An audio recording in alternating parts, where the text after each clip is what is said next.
Following the extraordinary success of the sale of works from the collection of David and Jerry Pincus and the Pincus Foundation in May 2012, Christie's is very pleased to be offering additional works from this esteemed collection.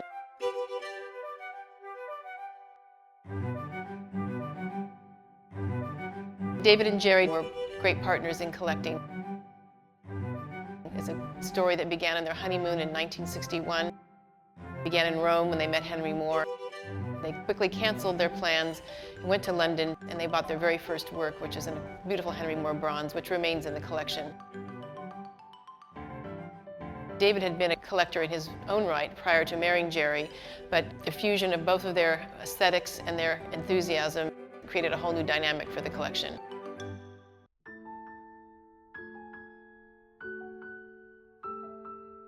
An artist who had a great impact on Jerry and David was Anselm Kiefer.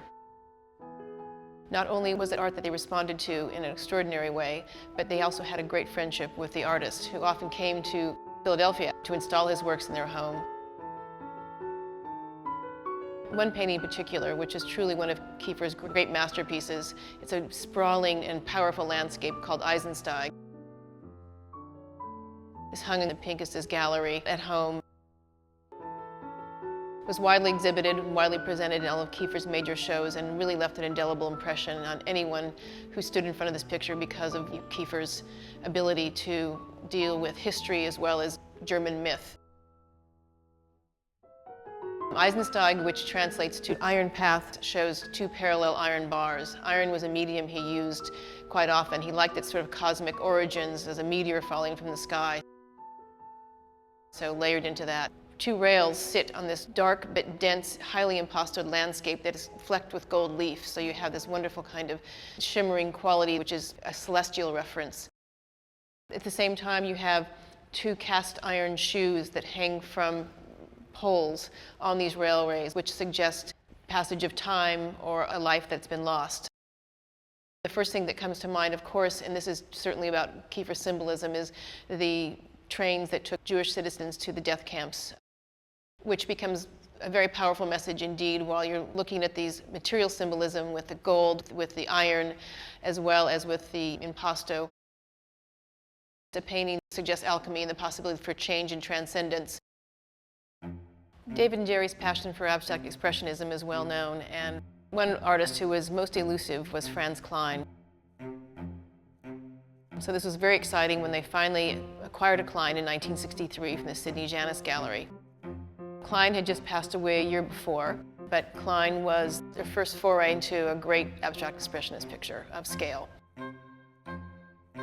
So this has always held pride of place in their home. It really was very much symbolic, much like the Henry Moore in their collection. The painting is titled De Medici. It was painted in 1956. The great critic, historian, and curator Thomas Hess, having seen it in the studio in the process of being painted, wrote favorably about this amazing picture, bringing color into Kline's black and white abstractions. And there was as much color as there was black and white.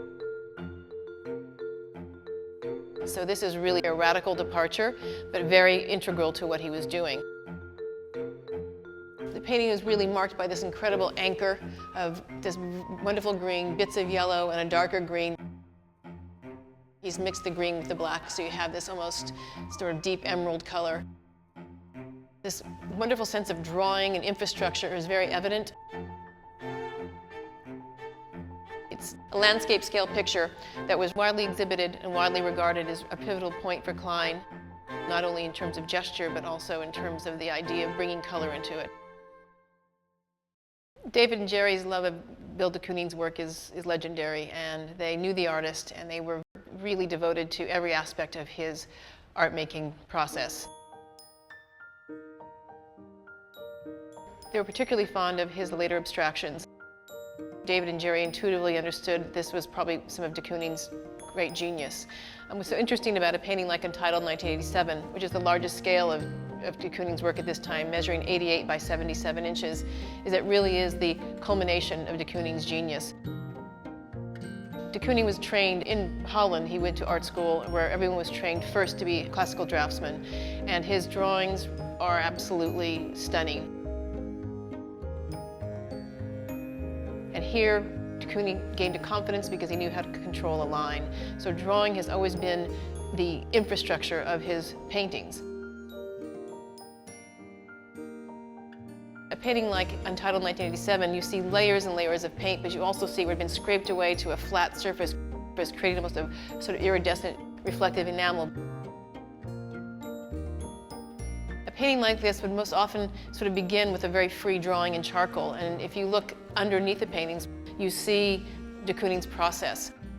Very few remnants of the charcoal remain, but you understand how much the line meant to him. And looking at a painting like this is really the ultimate abstraction of a classically rendered drawing from the 30s. De Kooning had been painting mostly in primary colors up until about 1986, but in this series here, he actually moved on to sort of secondary colors. Here we see this wonderful use of yellow, violet, red, white, and the mixing of all of those creating oranges and other shades. It is a fantastically sort of lyrical picture, but the composition never strays. It really feels like every brushstroke counts, and he was in absolute control of the whole surface of the picture. Between 1969 and 1972, de Kooning worked with terracotta and began a series of bronze sculptures of small scale as well as monumental scale. And de Kooning loved the idea of working with his hands. He said clay is even better than paint because he brought all this sort of energy into a bronze surface, and we really never see anything like this. You really see him working through the figure in the same way he would work with a brush. The reclining figure is a monumental bronze, actually quite literal. You see a large figure with a raised leg, basically. It sat outside in the Pincus' sculpture garden. One of the earliest acquisitions in the Pincus collection, along with the Henry Moore, was this Marini from 1961. And they bought it at the time of a casting from the Hanover Gallery in London. Using the theme of acrobats and jugglers, the Marini began to sort of address the concept of movement. Marini was actually friendly with Picasso, so when you look at the figure, you see this sort of waif-like, almost sort of abstracted figure that you often see in some of Picasso's paintings from the early part of his career. But here you have this wonderful dark green patina. You can see the slight outlines of a juggler's leotard, ballet shoes, and I believe he's holding something in his hand. So this is kind of traditional image that you often see in modernist painting, the Pierrot, the jester, the acrobat, but it's brought to life in this way that actually has a wonderful kind of grace and elegance in anticipation of his interest in movement and larger figures. It's a wonderful work that was always very prominently displayed in the home, not only because it was a wonderful object and their love of sculpture, but also had a great sentimental value.